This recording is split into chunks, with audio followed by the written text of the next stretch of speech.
nhớ xong cho nó chia thế ya cho cũng nhớ sợ đời nữa ya nó chỉ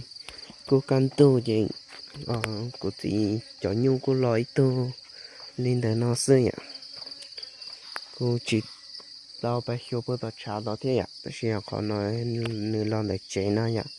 nó nửa có mấy tu nhỏ thế tao sẽ hiểu nửa tu nhỏ rồi tư rồi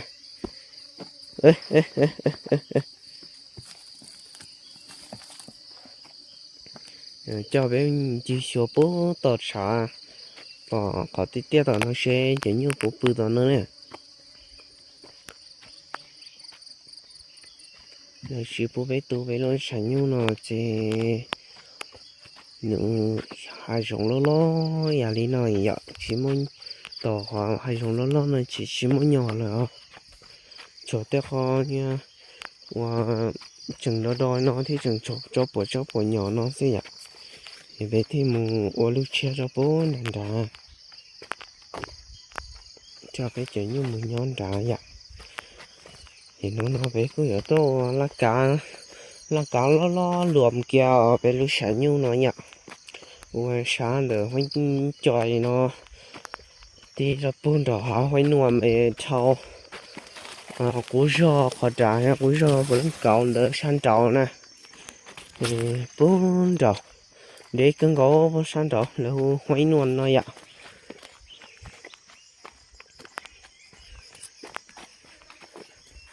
thì bé sẽ cho bé sẽ bộ phận như tỏ tiền nó chỉ bộ như tỏ nó thế chứ sẽ chỉ nên bộ lò sữa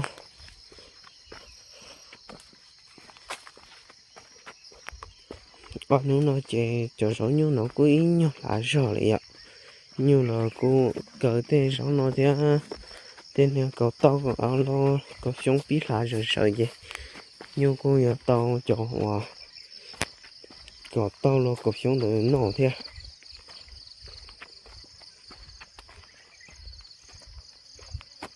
cho tên nhỏ nó chỉ ta toàn rối xíu nhưng nhỏ nhưng cỡ bờ ta lấy thế ạ giờ như mẹ nó sẽ lo nhưng chỉ lo cỡ đã rồi này nhưng sai thế gì nhưng chỉ xe rồi cho rau nó gọi thế xưa muốn tiền nó mà tí lú tiêu à thì từ vào tàu đấy nó ta xin cũng chỉ phá cái thế ạ sẽ là cũng chỉ bố bé trò thế chứ bé thì li tàu lúa ha thế nó chỉ đồn tay nó bố tàu tết tàu vào lưng nhau cháu nhỏ thân cho sao nó chỉ là cái gì theo cái giờ lỡ lú tại sao mà giờ cái giờ lú kia ạ giờ lú cái giờ thắt tê kia nè khi nào chỉ cần nó dạy ya bố thì ai cho phụ đam thì nó tua lỡ bé ta tóm bắt chạy đặt trên đã nó tại gì bây nó bé nhon bé nhóc bố tí lá cá tí xí to bé mù lá cá là xứ ạ trong sai đời nó nè hoàn đó cô tu trồng bé phải sai lá cá ok theo phải lá cá ok này à thì cô cho bé trên chi xua nhiêu nó ta chỉ mà cô chỉ bỏ nhiêu nhiêu tao nó nè ạ chỉ bỏ tiền nè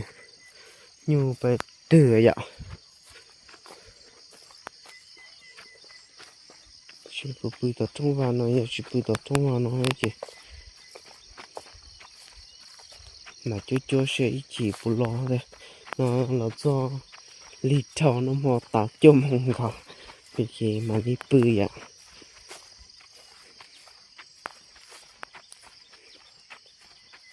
ô chỉ bỏ nhiêu này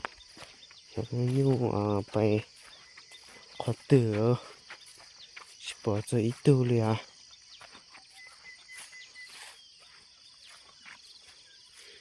nhiều kiện đầu tiên nó chỉ bỏ nó đây đã cân cầu lên á lúa tia tên nữa nó có cái lúa trống và chưa bỏ để sắp rồi đi chưa kêu cho sa phi như vậy đó giờ cho sa cá chuột đó hầu bố tỉ trống nó vậy trống nó thì trống nó chỉ cú son dê một cho thế ạ cú nhỏ có bài chơi lừa bố thì có rất rau tại tại nó này ạ cú giờ để thì xả sập lời này ạ giống như sự đó này rồi bé mình chọn một té mới dùng một té bài bố thì bé phải chọn chắc chứ bé cứ chọn chơi theo rồi cho sát trong số bò nó trong xuân dễ đi sợ yếu ai đi cha nè tại trong đó nó chưa số phát biểu nè nó số xã đi cha thế nhớ cho tiền khó thì nó bỏ rồi thì nó sẽ tan đã chơi là cho lú trống bố thì nó ạ lú trống nó bố thì nó cho trống thì nó hồi đi cha là ta sẽ nhớ cho ra trôi sơ này ạ sáng nó nhớ cho sát trôi sơ cho bây giờ lúc trôi sơ kia nó là sẽ do đi cha này ạ cô chỉ cho bà tập bao để chạy rong thế thằng đời của cô nông của chị đấy ta sự của chị kia chỉ là cô ấy chỉ mà có cho nhóc cá rong này ạ ta chơi lo cho phá bố tao nói ạ tao cho nông những chỗ tao nó ta cho thì trong phố lan nó là cô lo cho bố tỷ so ạ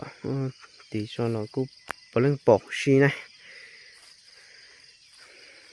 tỷ so chỉ nó cắn tư chỉ chắp bao ra ia là sẽ cho sấy sấy đó nó chỉ ấy nó tu hú hú cơn gọi đi kia gì mà chạy yêu cố hành tan đã là cho sa bố thì nó là những bộ lưng bộ xí này ạ ta sẽ hỏi chỉ bộ lú trong ta xả là lú trong kia trong như là cô bộ lưng chừng bộ xí này trong kia trong như lú bộ thông thì nó số mà bây giờ là nè trong gọi đi do cái số do cơ ạ lú bộ thông thì nó này thì cho căn tu lia thì nó này ạ tan ở chế là cho lú lao bố sợ nó ạ lú lao bố sợ chọn đông lo bố sợ nó giờ mua cho xã bố tổ họ đã tôi ạ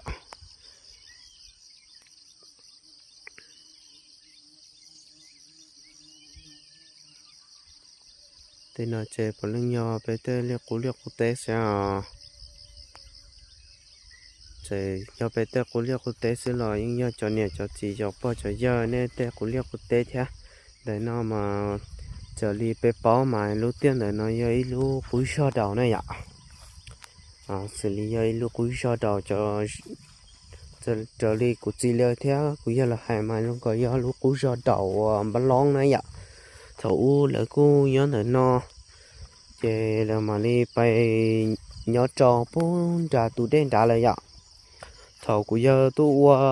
thật thế nó chế chừng bỏ tên nha và là câu lo tên nha và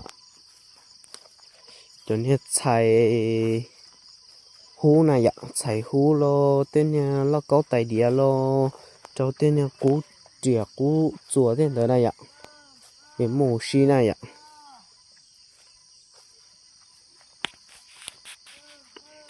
sẽ nó chỉ cô bảo ta thế thọ ở trong y mà bé lúc sáng nhau nó là đòn đủ nó giữ tới gì mà chúng mua ma ló chúng mua ít bom mà nhưng gọi đi bảo chữ tua mà to nhiều hơn gọi là mua bé chỉ nhớ nhiều to bây giờ nhiều tua chơi mua cho sao tù gọi chỉ cho nó họ kéo đốt thứ đó chỉ lịch bỏ hay ạ cho bên một xua cho bớt sao cho ma tỏ này à nó bớt sao chẳng đỡ bao nó sẽ tôi cho chị bớt sao nhưng chị đỡ bao nó giờ chi và công nghĩa là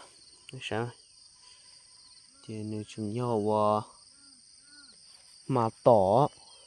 bớt sao chị chẳng đỡ bao những cái chỉ tỏ cho nó tỏ cho đi và ít xong đó nó giờ cho nhiều men đó sử dụng à thì cho mà nó thì cho tổ tông đó tổ bọn đó sẽ chịu của tổ đó ít tu thế ạ cho bỏ tổ đó ít tu thế thế mà 你就中更高了，老是通高呀。我自己了个不bỏ呀，但是了多是用的路电咯，còn đó mà chừng đo chăn nó,但是mà cô cá lò thế ạ, còn đó mà cứ chỉ tao phá một nó, một chó bò lo phát đại, thế li nhớ hậu tế nó chỉ li chó bò mẹ tao nó này à, trong này chó bò mẹ tao nó sao, còn đó mà bé chừng tu á. Mà tao cá nó lấy chụp bút bé, ôi hay chụp bút bé lúa thế tế nó chỉ bé chỉ lấy lúa theo chỉ tu liền ạ. Bé lúc sáng nhiều chuyện tu nó cú giờ thì cho cá làm giống một món đồ, lý thế nó nhiều cú chỉ cờ vậy, cho nó một quả hắn là cho nên chỉ cờ thế. Nhiều tôi cho nhiều cho nó ra vậy.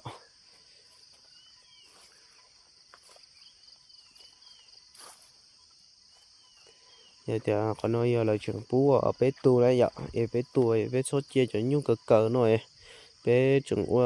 lúc chả bố sát tí thế ạ, tí bé té tí chơi tu nào nó bé mới chạy một số tí mà nó chơi cho nhỏ nó cứ lo theo làm một nhung chơi bé cho nhiều thứ nó tả ạ, chứ mà cứ lỡ mới sao bé nó cơ lại bố té theo bố lúa xuống luôn đồng này nè, chỉ bé thì chỉ mới tới nó lúa vậy, nhiều lúa in chỉ lái lại vậy, lỡ bỏ chỉ là dùng mới dùng lúa thế, dùng cái xài tôi nó cái đưa thế, chỉ cái chỉ là thì tao mới kiểm số rồi này vậy, tan thôi bé cho tôi để cho phản nó chỉ cứ giờ lúa ta xin nó nữa thì chừng số nhỏ đi nó này, tôi số lúa chỉ tôi chỉ muốn nhỏ ta là nữa tôi chia hai种还大大了呢，但是个要路店呢，过程要一路店我么rau nhiều theo rau nhọn tao cứ cầu lên theo, cho bé nhìn chỉ tôi một số rau nhiều rau nhỏ nó, ta chế bé cho cá một cái nó cho bố tao chế tao ya, tao chế tao dùng một ba trái nó, chỉ nói chuyện không tự tạo cái vị nó là sợ cú chỉ tao yêu thì chế bé một ba trái nó bé yêu một ô lá cá nữa hôm nọ chế bé ô lá cá nhiều thầy cho nhiều nó thì trên tu na tua lời thì rõ là cũng lạ lời thì chế ta lúc sợ ô bé cho nhiều tờ cho san trâu này ạ, nè bây giờ mà nếu cho cá sổ cơ cho sao bố bé nó bé chế bên ba thì chỉ tao bé lu bé lu ba nhỏ chế bé thì tao tua cho cá tuần rồi là số này ạ, nó tôi bên ba tao bé quá nhỏ chế bé lúc chẳng nhau nó bé mà cơ chia là bé mà cho chế bé mà nhỏ lúc chia chứ,但是那这边吧是到岛的，白天里整炖着了我那嘎达里呢，然后呢就đặt chế với cho cái như nó thế, nó chế thằng đó bé tao mà đi cái lồng nó hay xí mà nhiêu nó nhỏ chế bé cho nhiêu đó bé xong nó chế trái đu na to rồi nhiêu bài chế cái cứng nó nữa.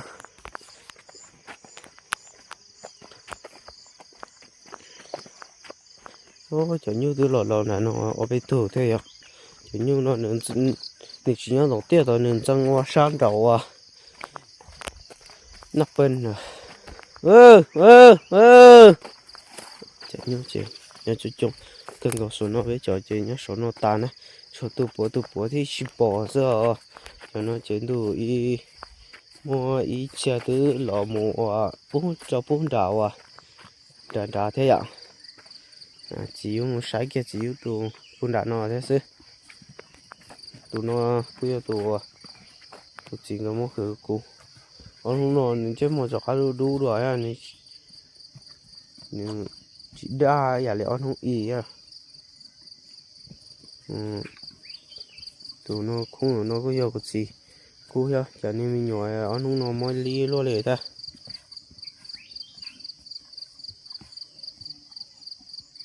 Nếu tan ra cho nhiều nó có tụ à, cụ bao giờ tí tu nhá có bao tư có ha,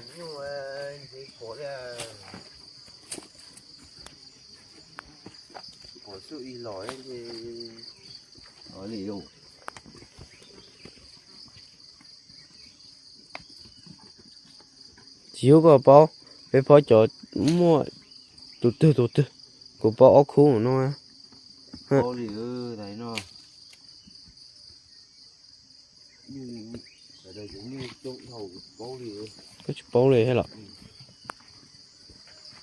lo cho bao vậy gì cho nhúc của bao chơi của bao như nó hay như mê có như cá cắn chi cả thế như là cái chống cơn rồi nó ai chờ rồi nó chỉ sang từ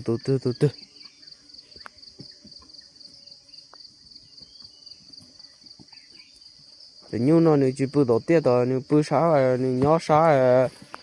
đó nó vậy nè cho cá lò đó nó cái nếu như thế khỏi mua lon chả lo quá xa cái nhỏ cho con chạy rồi nó cũng không muốn đau tạ để rồi chả khẩu chủ nếu bị thì bị cứ phong tê rồi xuống nó như cái xe của mình nuôi cũng có rồi ấy lỗ hả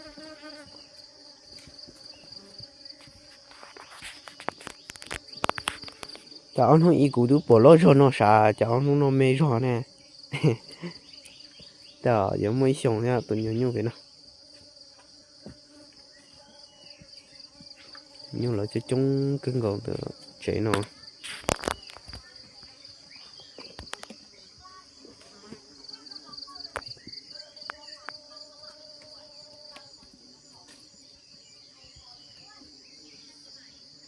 này lúc có đấy số bỏ cho hàng nhở chiếu nhở chứ bỏ giờ hàng lia phải con có ha phải nó nè tận tôi chế chừng tôi cho chỉ chân bù bùn ra mấy trời lo con nó ha mới sọc cơ nếu nó mà chiếu nhở nó có cái hàng lia nhở lúc này tao ho nhở chiếu nhở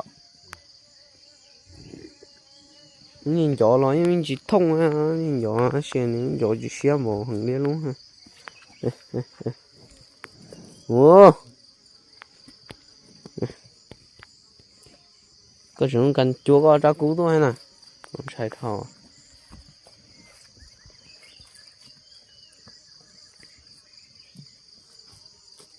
bây giờ phải chúa chỉ cho nhiều cái lòm lớn thì cho đời chỉ nó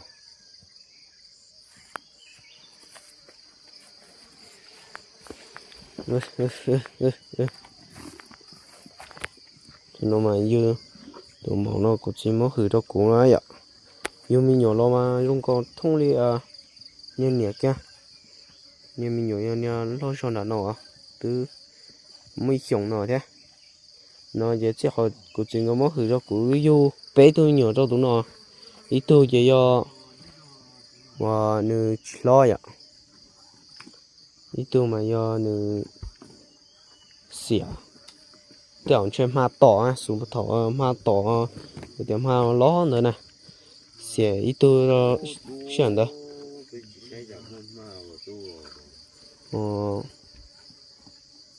cho cá lò xỉa ít tôi cho thằng tôi mua phá nhà rồi nha yêu to tôi nhỏ hẳn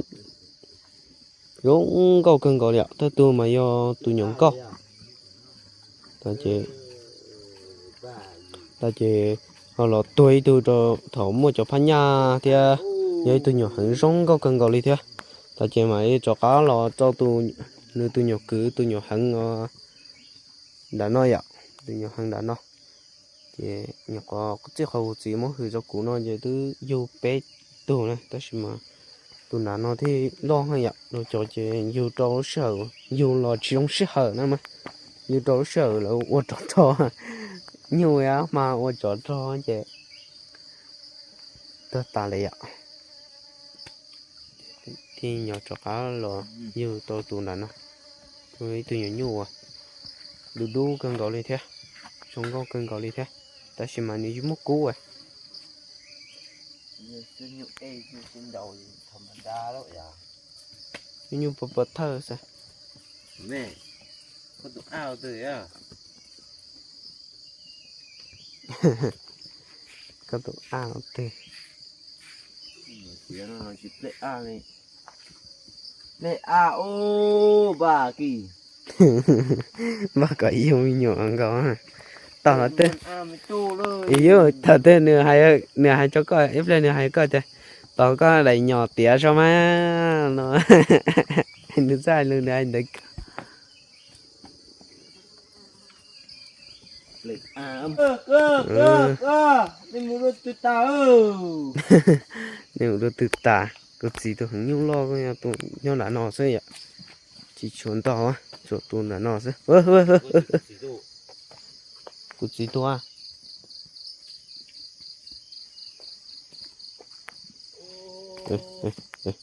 sẽ làm bơ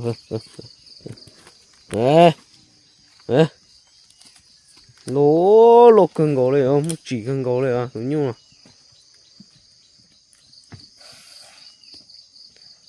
chỉ chẳng luôn cho có chỉ nhung chơi lô cha giờ在边好不好去到本地啊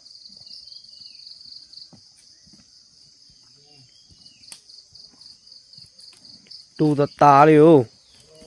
mèo có một người đỡ tải nha nữa ôn than nó xin chào chị bộ có ý tôi nhung lo về nó liền à có cho hứng à cơ nữa có rồi lo cho có lòng đó tí cho hứng á này có gì tôi sao mà mất sầu ta nó chứ mà nhớ nhung lo thế chứ mua cho bé cho các đồ sai đâu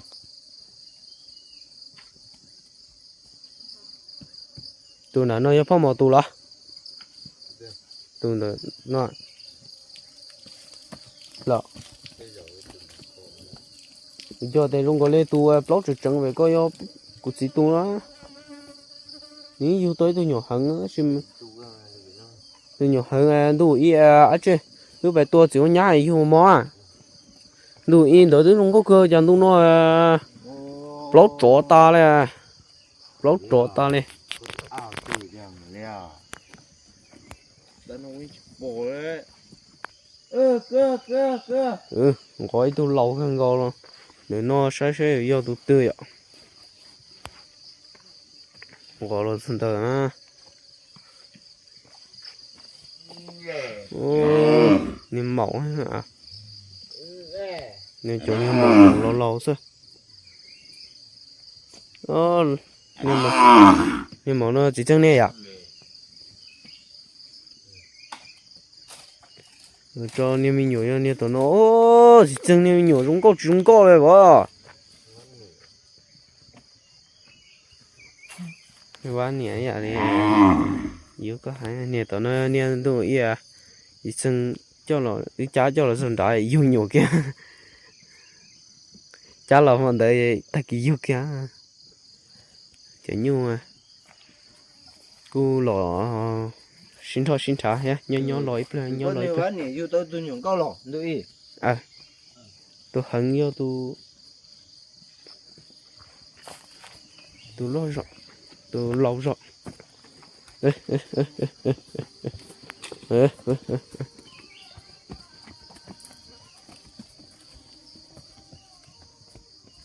tôi chỉ chơi chỗ kia tôi nói thế chuyện yêu tôi lo ngỏ sao vậy cái chỉ mua nhung nữa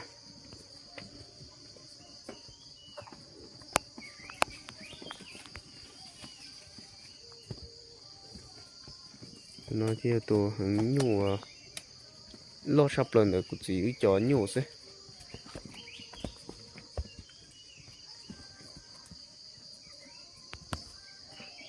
khi nào chỉ cũng chỉ yêu ta toàn mình chuẩn chế rồi cho nhủ nó rồi sợ này ạ cho cái lò sinh trí nó này cho không cho yêu sợ đời phải cho nhủ thì cô lò chỉ xì cô lò chỉ xua cô lò in ra để cho nhủ thế sợ cháu bây giờ muốn nhung lúa đi một cu đi để linh đã nói cho cái lò sinh trí lên nó dạ để mà sinh trí cho để kịp chi ít ra nói mua là cá thì trả lò mà mỗi gì dân cho bé tao sai và thế chế xe tiền nên chừng nhà chế trồng của tôi trồng thế phải hoặc là cao ok theo bên mà sinh chi phía nó này ạ sinh chi đồ chân đó cho nên lúc xưa của mình nông kỳ nè